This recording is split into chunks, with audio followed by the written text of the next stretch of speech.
Is intermittent fasting a good idea, especially for people who have thyroid problems? It's a fair consideration. After all, we know that the thyroid is a sensitive barometer of overall caloric sufficiency within the body. When intermittent fasting sends a signal of caloric insufficiency, the thyroid may downregulate its function to slow the metabolic speed and conserve nutrients and energy. Caution is justifiable. The popularity of intermittent fasting has increased tremendously within the past couple of years. Advantages of intermittent fasting may include fat reduction, reduced inflammation, along with improved blood glucose balance. Yet, just how do intermittent fasting and thyroid health fit together? Can it be safe to do intermittent fasting if you have thyroid problems? This article will review the pros and cons of intermittent fasting and how it can influence thyroid function. Also, discuss whether you need to practice fasting in case you have hypothyroidism. If you have thyroid problems, you should have a cautious approach towards incorporating intermittent fasting into your lifestyle. Speak with your doctor. Nobody can replace the vast knowledge health practitioners have in your overall health condition. They're capable of providing you advice on whether this diet plan is safe for your general wellness. Start slow. Start with short-term protocols, 12 hours or 12 to 8 hours. In the event that you go from being a frequent eater to not eating for 16 hours daily, you activate several molecular mechanics that put your whole body in a starvation state. Starvation mode influences the pattern in which thyroid hormones are produced, which means you may be at risk of gaining weight and slowing your overall wellness. Take note of what you're eating. Your gut microflora change when you adjust your dietary habits. Attempt to maintain consuming foods of a wholesome diet in proper portions. Sugar enables harmful bacteria to prevail, thus that it's beneficial to have a low intake. If you have a sweet tooth, a good option is to try dark chocolate, which is healthier. Studies showed that people who ate approximately 50 grams or less of 70% black chocolate a maximum of 3 days a week did not gain weight. Also, dark chocolate is anti-inflammatory. Consuming milk or other inflammatory agents is counterproductive when intermittent fasting because your body will use the period of rest to fix the correlated damage rather than resting. Teas and coffee. You can have tea and black coffee as you fast. Some teas, such as green tea and oolong tea, are great to jumpstart your metabolism and enable you to be productive before your meal. Do not overexercise. Increasing exercise routines while you are starting intermittent fasting may quickly damage your thyroid hormones. Painkillers. Some painkillers are more useful than others for people with autoimmune problems. If you are taking any kind of painkillers, make sure to take them when you've eaten. Make sure you're getting the correct vitamins. Iodine, omega-3, selenium, and zinc are essential for thyroid health. Stress management. Stressing when you are practicing intermittent fasting is counterproductive because stress could substantially harm your gut and the damage requires a long time and energy to repair. Be conscious of food. If you're uncertain what foods trigger flare-ups, avoid creating a full meal out of milk or wheat-based services and products. According to a popular survey, 7 out of 10 people with Hashimoto's have issues with milk, wheat, or even both. If you consume foods that trigger your immune system, you feel increasingly tired and unable to concentrate on your daily activities.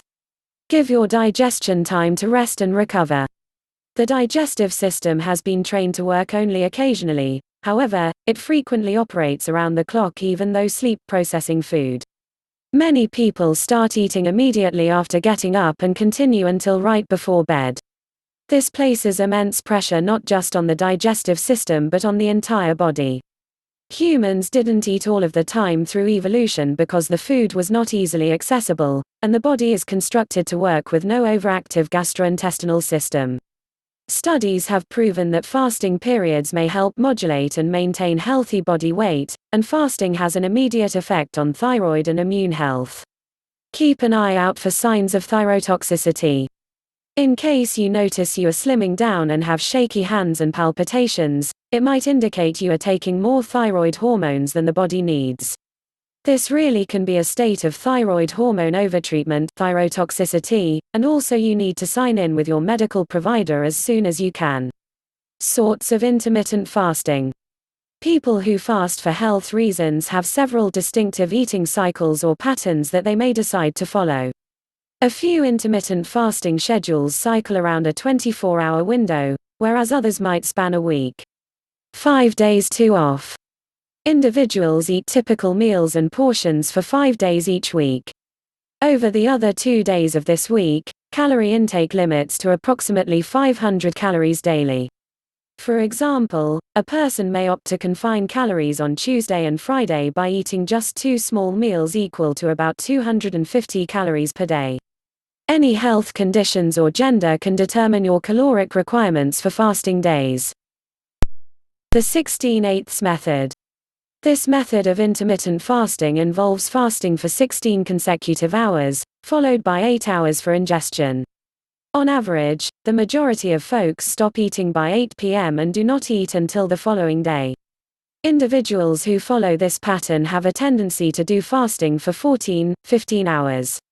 To curb morning hunger pangs, you may consume zero-calorie beverages, including water and coffee, with no sweet and creamy additives. Overnight fasting. Fasting for 12 hours is still among the very accessible kinds of intermittent fasting to follow, as most people try this consistently. Overnight fasting cuts out night snacking, which can be detrimental to your weight and metabolism. Next day fasting. That is a popular option for people trying to lose weight. In this procedure, you replicate eating one day after which fasting the following day. Many men and women who follow this intermittent fasting system might choose to consume a small number of calories on fasting days. Whole day fasting.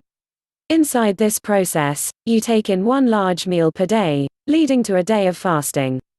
For instance, some people decide to consume just one large dinner and then do not eat before dinner the next night. Understanding the thyroid. We cannot look at organ functioning in isolation or difference from other systems. In this case, we will need to look at the whole hypothalamic pituitary adrenal axis that may incorporate the entire communication system between your brain, the thyroid, and the adrenal gland. They all must communicate with one another to get the proper messages to send between your brain, the thyroid gland, and the adrenal glands. Thyroid-stimulating hormone is released by the brain's adrenal gland that stimulates T4 hormones from the thyroid gland. T4 or thyroxine is then converted into active T3 through a process termed iodination utilizing diodinase enzymes. This is the way the brain measures activity in the body, the need to slow down or increase metabolic procedures and convey this with the thyroid gland. This is the way your mind controls your metabolism and a primary reason why T432 was devised. It is worth mentioning that men appear to be more susceptible to fasting-induced fluctuations in thyroid hormone levels than women, even though it seems that more women are concerned with thyroid health than men. On average, more women suffer from Hashimoto's or alternative thyroid problems. Still, it can be more because of the simple fact more women visit their physician or even ask for a diagnosis or thyroid test. Guidelines. 1. Make sure you're replete in the thyroid-relevant nutrients like selenium for converting T4 to active T3, iodine for producing thyroid hormones, zinc for thyroid purposes. 2. Do not combine fasting with extreme calorie restriction. What seems to destroy thyroid function is chronic calorie restriction for weeks, months, and years on end. Your thyroid will be observing you, watching the signs you send. Feasting and fasting transmit an indication of prosperity. Reducing calories by 20% for weeks sends the opposite signal, and reduced thyroid function could be the outcome. In case you fast, make sure you eat enough food once you eat. 3. If you're hypothyroid but have it in check with thyroid hormone, fasting will probably get the job done for you. It is taking thyroid hormone the perfect way to efficiently renders euthyroid. It's possible to go with fasting without much worry, track your thyroid hormones, and track your subjective impression of how it's going. 4. If you're subclinically hypothyroid, fasting is probably okay. Research indicates that people who have subclinical hypothyroid may benefit from alternate day fasting, where the fast afternoon is actually a super low carb day, as well as the fed day involves eating extra food. 5. If you are hypothyroid and trying to fix it with natural remedies, extended fasting is not likely a great idea. Among T3's functions is to protect the muscle from atrophying during fasts. If you have low T3 and would like to handle it, launching a fasting routine will be counterproductive and could even accelerate muscle loss. That is precisely what you don't want to happen during a fast. Get the hypothyroidism managed before you practice a fast. 6. If you are hypothyroid and trying to correct it naturally, briefer eating windows may help. I don't urge 24-hour-plus fasts for hypothyroid patients. However, I really think there is an argument for a briefer eating window, especially if that eating window falls during the hours of sunlight. Like the rest in the body, thyroid function operates in a circadian rhythm. Food is a highly effective circadian trainer. If you're eating at all hours of day and night or packing most of one's calories in the afternoon and on the evening hours, then this may interfere with your circadian rhythm and your thyroid function along with it. Logically, when your eating window is from 9 to 5, you're eating with sunlight, which syncs your biological clock with the objective daytime. 7. Be cautious about the extended fasts. I don't suggest these for hypothyroid patients. However, I still understand you're a curious, experimental pack who'll try it regardless. If that's you, be more aware. Listen to your body. Track everything. You shouldn't hesitate or feel embarrassed if you must reduce the fast short with a meal. 8. If it feels terrible, it probably is. Stress inhibits the conversion of T4 into T3, thereby reducing the degree of thyroid hormone on the human body. Do not overlook stress, especially if it is the fasting that seems complicated. 9. If fasting affects your sleep, it's probably affecting your thyroid. Sufficient sleep is just a minimum requirement of good thyroid function. Many people today report worse sleeping when practicing intermittent fasting. Other people report better sleep when fasting. This can go either way. Make sure that you understand which way it impacts you and your rest. Cortisol. Long periods of intermittent fasting can also lead to low blood sugar levels and cause your adrenal glands to release cortisol. Cortisol is a steroid hormone with many crucial functions in the body, such as reducing inflammation throughout an injury, helping the body adjust to dangerous conditions, and controlling glucose levels. But when cortisol is chronically elevated, we could experience adverse side effects. For example, it can inhibit thyroid hormone production and function. In case you struggle with metabolic issues, for example, elevated cortisol levels, intermittent fasting can worsen cortisol balance and subsequently interfere with your thyroid functioning. Intermittent fasting and Hashimoto's. The immune system is closely modulated with diet and metabolism. This decides just how the body will likely produce many immune cells. A faulty metabolism may cause problems with the immune system. Both allergies and autoimmune disorders originate from the deregulated metabolism and also faulty immune cells. Irregular fasting may reduce inflammation. It's been demonstrated to do that for additional autoimmune conditions like multiple sclerosis.